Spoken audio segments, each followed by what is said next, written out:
saya. Saya saat ini sudah berada di Universitas Dian Nusantara, kampus Cibubur, tepatnya di Jalan Rawabuaya. Hari ini saya akan mengajar psikologi sumber daya manusia.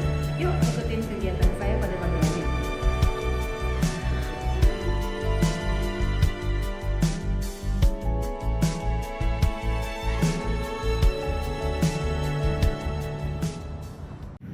Assalamualaikum warahmatullahi wabarakatuh. Salam sejahtera, Om Swastiastu, Namo Buddhaya, salam kebajikan. Perkenalkan, saya Dr. Yanti Herawati Purnama, SPD MSI, dosen pengampu mata kuliah Psikologi Sumber Daya Manusia dalam semester ini. Kita akan mempelajari bagaimana ilmu psikologi diterapkan dalam pengelolaan sumber daya manusia di dunia kerja, baik dalam konteks organisasi publik, swasta maupun lembaga sosial. Mengapa mata kuliah ini penting? Karena manusia merupakan inti dari setiap organisasi. Pemahaman yang mendalam terhadap perilaku, motivasi, persepsi, dan dinamika psikologis karyawan menjadi kunci dalam menciptakan lingkungan kerja yang produktif dan sehat. Mata kuliah ini akan membekali para mahasiswa dengan pendekatan psikologis dalam manajemen sumber daya manusia sehingga mampu meningkatkan efektivitas rekrutmen, pelatihan, dan pengembangan, menyusun strategi pengelolaan kinerja berbasis keadilan dan motivasi, memahami tantangan-tantangan psikologis sumber daya manusia di era digital, serta solusi strategisnya. Topik-topik perkuliahan selama satu semester kita akan mendalami topik sejarah, ruang lingkup, dan peranan psikologi dalam sumber daya manusia.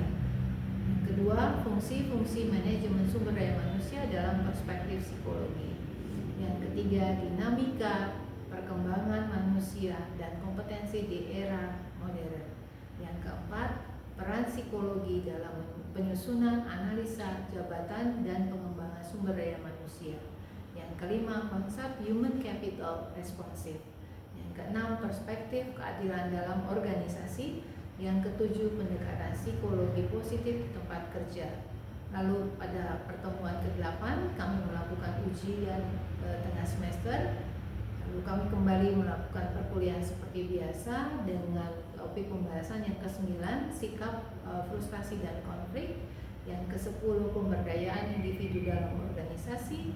Yang ke-11, strategi psikologi pembelajaran dan prinsip andragogi untuk efektivitas pelatihan.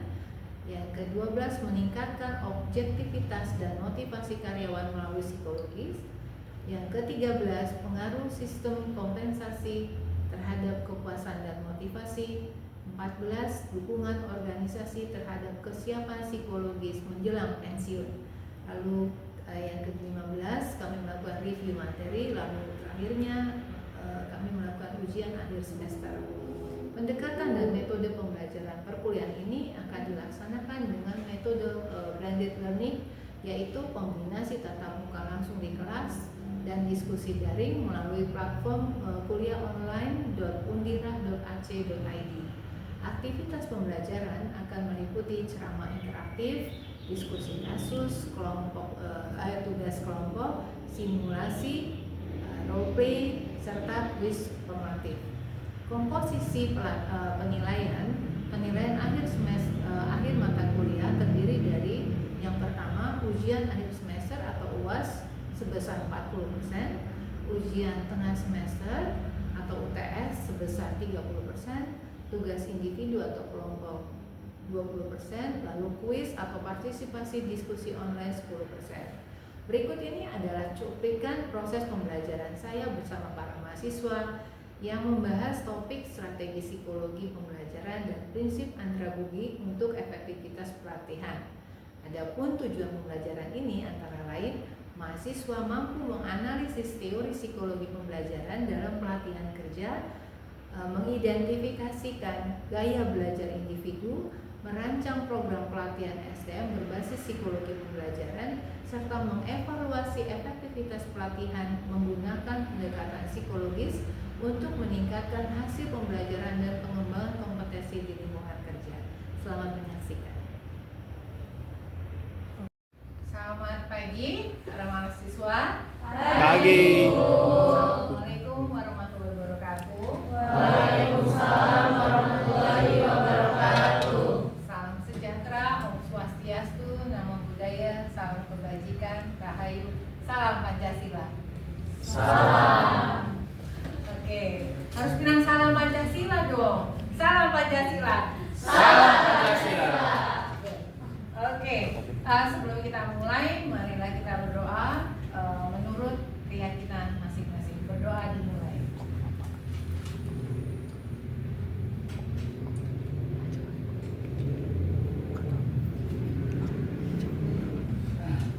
Oke, terima kasih. Pada pagi hari ini, ya, Ibu, kita akan sama-sama ya membahas tentang strategi, prinsip pembelajaran dan prinsip andragogi untuk efektivitas pelatihan dan pengembangan SDM. Kok panjang banget ya judulnya gitu. Sebenarnya ada hal-hal yang harus dipelajarin, yaitu bagaimana psikologi perkembangan pembelajaran setiap individu pasti beda-beda. Kemudian bagaimana menggunakan prinsip andragogi supaya kita ini kan sekarang mata kuliahnya psikologi SDM. Psikologi SDM artinya bagaimana kita bisa menggunakan ilmu psikologi dalam sumber daya manusia. Jadi salah satu tugas atau pekerjaan SDM apa sih? Hire orang. Hire orang. Apa lagi? Orang SDM tuh kerjanya apa sih? Nerima, ngeluarin orang. Terus ngapain lagi? Menggaji SDM? Mau. Bukan. Apa lagi?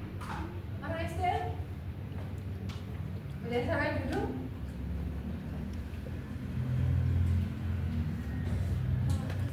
Pelatihan. Terus kalau udah pelatihan, Melakukan pengembangan. melakukan pengembangan. Apa bedanya pelatihan sama pengembangan?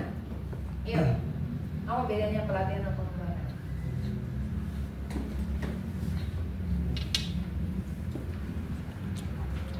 Apa yang tahu? Sederhana aja. Ngelatih sama mengembangkan. Apa bedanya?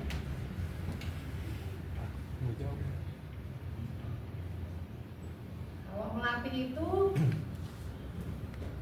kayak kita latihan karate supaya apa sih? Supaya bisa. Supaya lebih lancar kan? Supaya lebih lancar. Kalau udah lancar perlu Kembangkan. Nah itu ya. Kayak misalnya seorang resepsionis dia ikut pelatihan apa biasanya? Harusnya bagusnya ikut apa? Kalau yang bagian resepsionis, Hospit. frontliner yang di depan itu loh. Ya kalau kita masuk ke pintu perusahaan, selamat pagi gitu. Itu biasanya harusnya dilatih apa? Customer service lah. Kalau CS tuh ikut pelatihan apa sih? Public speaking. Terus kalau udah ikut public speaking, dia udah jago, dia harus pengembangan. Kira-kira pengembangannya apa sih, Mbak? Kalau dalam pembahasan public speaking, berarti dia bisa pengembangan, misalnya pengembangan bahasa, ya kan? Iya. Ikut les atau les bahasa Korea, les bahasa Jepang, les bahasa Inggris, itulah pengembangan. Ya, pelatihannya public speaking. Jadi pelatihan itu adalah dasarnya seseorang, kemudian pengembangannya adalah mengembangkan dasar yang sudah dia miliki. Oke, ini sekarang kita akan membahas tentang nanti ada teori psikologi pembelajaran, perbedaan gaya belajar individu. Bagaimana sih terakhirnya kalau kalian udah paham yang 1-2, nanti kita akan ada latihan kelompok membuat program pelatihan SDM. Oke, nanti yang terakhir kalau kalian udah bisa bikin program, udah otomatis kalian bisa mengevaluasi. Oke ya, ini adalah tujuan kita belajar pada pagi hari ini. Oke, kenapa sih kita harus memahami gaya belajar? Gaya belajar setiap orang ada 4: visual, auditory, kinestetik. 3. Visual, auditory, kinestetik. Visual itu kamu cukup baca, udah paham. auditory, kamu lagi nulis, ngedengerin bos ngomong, kamu udah paham. Entah kamu lagi ngerjain, kamu lagi ngetik, dia bilang, oh Maria nanti kamu pergi ke sini, oh ya Pak siap gitu. Padahal kamu lagi ngerjain yang lain. Artinya telinga kamu bisa dengan cepat menangkap apa nih perintah-perintah dari bos. Kinestetik, coba cek. Kalau kalian nih belajar 10 menit aja, pantatnya udah panas, udah otomatis kan orang kinestetik. Atau lagi belajar harus pegang-pegang sesuatu, main-mainin gitu kan. Itu orang kinestetik, harus bergerak. Jadi, sekarang banyak kendalanya orang tuh suka bilang, aduh lu gak bisa diem banget sih. Padahal dia tuh harus menyalurkan energinya. Dia gak bisa diem lebih dari 10 menit. Mungkin kalian punya keponakan ya, yang gak bisa duduk tenang. Jadi kalau 10 menit ponakan kamu gak bisa duduk tenang, itu artinya dia gaya belajarnya kinestetik. Kasih waktu Bu untuk orang-orang yang kayak gitu, kasih waktu dia untuk melepasin energinya terus duduk lagi. Ya.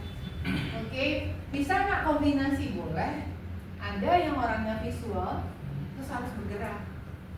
Orang yang itu loh, yang TikTok itu. Nah, kalian berarti orang yang visual dan kinestetik. Auditory dengan ada nggak combine antara auditory kinestetik? Bisa. Dengan musik dan sendiri. Nah, itu orang kinestetik. Auditory kinestetik. Oke. Kemudian apa sih faktor psikologisnya? Adalah kecemasan. Kalau misalnya nggak sesuai sama gaya belajarnya, kita akan cemas. Ya, bayangin orang kinestetik diikat suruh kerja, misalnya bosnya galak, nggak boleh beranjak 30 menit. Dia orang kinestetik, pasti kakinya bergetar-getar, goyang gitu. Saya punya teman kantor dulu, kalau kerja tuh saya suka bilang, "Lu lagi jahit ya?" gitu. "Lu lagi jahit ya?" Dia karena bos kami kebetulan orang dari sana, Chinese, Singapura, yang kalau ngelihat kita keluar tuh mau ngapain nih orang, jadi kayak mata-mata gitu. Itu bosnya jelek deh. Jadi dia kalau ada bos itu 30 menit dia udah stres. Karena biasanya dia baru 15 menit ya, saya udah gitu, nanti dia mana dulu, terus dulu lagi kerja. Tapi dia bisa ngerjain semuanya on time. Yang penting dia harus pokoknya beranjak aja. Meledak kali ya kalau nggak itu. Oke. Kemudian ada peran teknologi dan e-learning. Jadi kenapa kita harus mempelajari ini? Karena salah satu strateginya adalah kita harus lihat bagaimana peran teknologi dan e-learningnya. Nah di sini tadi Ibu udah bilang nanti kita akan belajar tentang teori psikologi belajar, apa itu behaviorisme, kognitivisme, konstruktivisme gitu. Kita nggak belajar sebagai seorang, ini sebenarnya ilmu psikologi. Kalian harus kuliah 1 semester di psikologi hanya untuk belajar ini, kayak zaman dulu. Nah, kalau kalian kan enak kan cuma 1 mata kuliah kan. Jadi hanya kuliahnya aja, tapi nanti kita combine bagaimana menerapkannya di sumber daya manusia. Nah, ini prinsip andragogi, yaitu pembelajaran orang dewasa. Pokoknya kalau bilang prinsip andragogi adalah pembelajaran orang dewasa. Pelatihan dan pengembangan SDM itu menggunakan prinsip andragogi. Nah kemudian prinsip andragogi, orang andragogi itu strategi pembelajarannya harus adaptif. Nggak bisa tuh belajar teori ya. Kalau kalian nanti bekerja di HR, human resource ya, atau di SDM lah sekarang katakan, itu kan ketika ngumpulin para karyawan mengadain pelatihan atau pengembangan, kalian tuh harus menggunakan simulasi, studi kasus, micro learning ya, bagaimana belajar langsung ya. Kemudian kalau semuanya harus terlibat. Kalau semuanya terlibat, mereka akan betah. Bayangin kalau kalian kayak sekarang, Ibu bercerita tentang sejarah, terus sejarah psikologi, kan ngantuk ya, muak. Nah akhirnya Ibu harus terlibatin, bikin simulasi, adalah menjadi Pavlov, adalah menjadi, jadi bayangin kamu sebagai tokoh-tokoh dari psikologi, baru tuh masuk ke otak. Karena apa? Karena orang dewasa egonya udah tinggi, rasa aku udah banyak belajar, jadi yang dilakukan adalah simulasi studi kasus, ya kan? Kan banyak ya dosen-dosen sekarang kalian ujian bukan lagi menyebutkan teori kan, nyebutin teori itu jenjang SMA, SMP, SD. Kalau sudah kuliah harus bisa mengaplikasikan dengan studi kasus. Saya lebih suka soal-soal itu studi kasus semua kan? Iya. Karena saya pengen tahu cara berpikir kamu gimana sih, pemahamannya dalam mengatasi satu masalah. Nah ini efektivitas. Kita belajar bahwa efektivitas SDM itu tercapai dengan pendekatan psikologi pembelajaran. Oke, nah ini ruang lingkupnya, ya. Psikologi pembelajaran adalah cabang psikologi yang mempelajari bagaimana sih staf-staf kita, teman-teman karyawan itu bisa memperoleh ilmu, bisa memprosesnya, ya, bahkan bisa mempertahankan itu pengetahuan dan keterampilannya. Misalnya kita lagi mau training nih, kita di bagian misalnya kita di bagian manufaktur. Nah, gimana nih caranya mbak-mbak yang megang peralatan ini bisa belajar, bisa terlatih dengan baik, tidak lagi deg-degan, tidak lagi ada salah produk. Karena ketika banyak terjadi salah produk, yang salah satu pertanyaan dari pemilik perusahaan adalah gimana sih nih orang SDM-nya melatihnya. Pokoknya pelatihan dan pengembangan adalah tugas dari orang SDM. Kita yang mikirin gimana caranya mentraining orang-orang di kantor kita bisa bekerja dengan baik, bisa tepat, dan kemudian dia bisa ngembangin skillnya. Yang tadinya cuma bisa ngecek benang lurus atau enggak, atau misalnya bikin ini nih licin atau enggak, kita nggak usah lagi gini-gini, cuma ngeliat doang, tapi orangnya udah paham produknya layak untuk dijual atau tidak, ya. Nah, kemudian ini adalah Knowles mengatakan bahwa orang dewasa mengalami perubahan konsep diri, change in self concept, berdasarkan pengalaman, ya. Makanya andragogi itu prinsipnya adalah pengalaman. Tadi dengan simulasi, dengan studi kasus, ya, bukan ngafalin lagi. Itu kita udah nggak masuk otak kita, ya. Kalau kita manusia dewasa, karena kita harus punya tujuan readiness to learn, ya. Kemudian kita punya orientasi, kita adalah solve the problem, studi kasus. Kemudian kita punya motivasi, sehingga kita punya motivasi dalam diri kita masing-masing, saya mau belajar. Oke, ini teorinya. Behaviorisme ini terbentuk, kita bisa lihat kalau orang-orang yang kita latih ini sikapnya sudah berubah, behavior, perilaku. Kognitivisme, dia punya persepsi, ada perubahan persepsi. Oh, ternyata kalau saya bikin begini jadinya begini. Kalau saya banyak nanya, artinya bukannya saya bodoh, tapi saya ternyata saya banyak belum tahunya. Disinilah ada proses berpikir dan mental kita. Konstruktivisme, terjadi pengetahuan. Tadi kan udah berubah sikap perilaku, berubah pikiran. Akhirnya dia terbentuk nih, terbentuk bagaimana saya bisa mengkontribusi sesuatu pada perusahaan saya. Kemudian humanistik, lebih mengarah saya staff, saya mau naik jabatan dengan kepintaran saya staff. Nah, inilah tahapan teori-teori yang harus kita gunakan dalam pelatihan. Oke, nah ini tadi aku bilang ada yang visual, ya, lewat mata, kemudian bisa dengan membaca atau menulis, ada yang mendengar dan kinestetik, ya. Oke, sekarang saya minta waktu ambil pikirin dalam jangka 1 menit. Kira-kira gaya belajar saya seperti apa? Oke, saya tunggu 1 menit.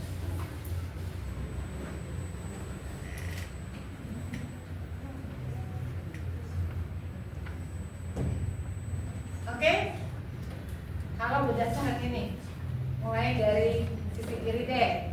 Kamu apa? Auditory. Auditory itu ya, kita bisa belajar sambil dengerin musik. Ibu nggak bisa. Oke, good. Kelebihan atau kelemahan itu kekuatan atau kelemahan? Kelebihan. Kelebihan, good. Artinya ada ke-distract apapun kita tetap fokus. Oke, good. Auditory. Visual, harus ngelihat ya. Oke, berarti kamu kalau orang nerangin mau pergi ke sana, diomongin nggak bisa ya, harus pakai peta kan, ke kiri ke kanan. Oke, good.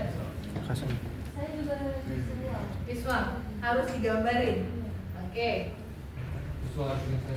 Visual kinestetik artinya belok kanan, belok saya. Oke, good. Oke. Ya, jadi teman-teman nih kalau udah tahu kayak gini maka harus dipelajarin ya. Oke, next ini nanti kita bisa belajar kepribadian hampir sama dengan visual tadi ya. Visual kinestetik. Nah ini personality big five ya. Bagaimana kita terbuka sama pengalaman, konsisten ya, mau mengembangkan diri, kemudian setuju sama perubahan ya. Kemudian kita juga berani mengekspresikan diri. Ini ada teori, nanti kita bisa bahas sama-sama ya. Kita diskusikan teori 2 faktor expert. Kalau nanti ujian ngambil teori ketika ada bahas tentang motivasi kerja atau motivasi, ini pakai nih teorinya. Nanti kita bahas lagi ya selanjutnya. Oke, ini lagi ada teori ekspektasi from kalau mau gaji itu kesini.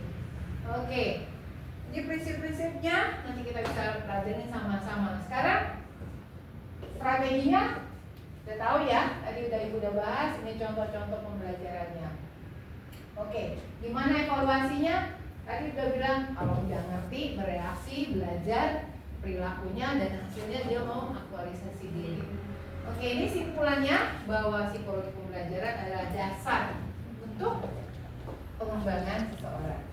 Oke, sekarang tugas dari kalian adalah menuliskan kelebihan dan kekurangan dari diri kalian masing-masing. Nanti ibu tunggu jam 3 ya di ruangan ibu, kasih kumpulkan di ketua kelas. Terima kasih semuanya. Assalamualaikum warahmatullahi wabarakatuh. Shalom, Om Swastiastu, Namo Buddhaya, salam kebajikan, salam Pancasila. Salam Pancasila. Oke, sebelum kalian pulang kita berdoa dulu. Berdoa menurut agama masing-masing. Berdoa dimulai.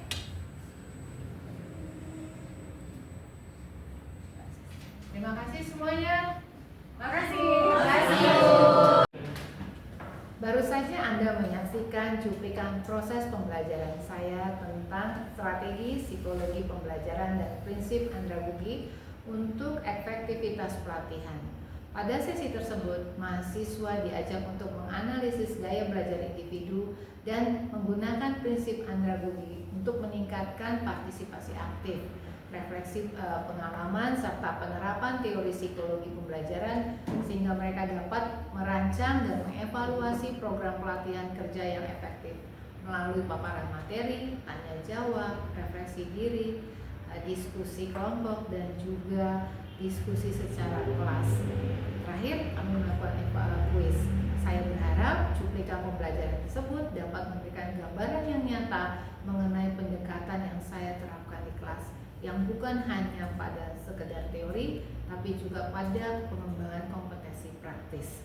Terima kasih saya sampaikan kepada Dikti Saintek melalui Direktorat Jenderal Pendidikan Tinggi Wilayah 3 DKI Jakarta serta seluruh tim Sendos Smart 2025 atas kesempatan dan dukungannya.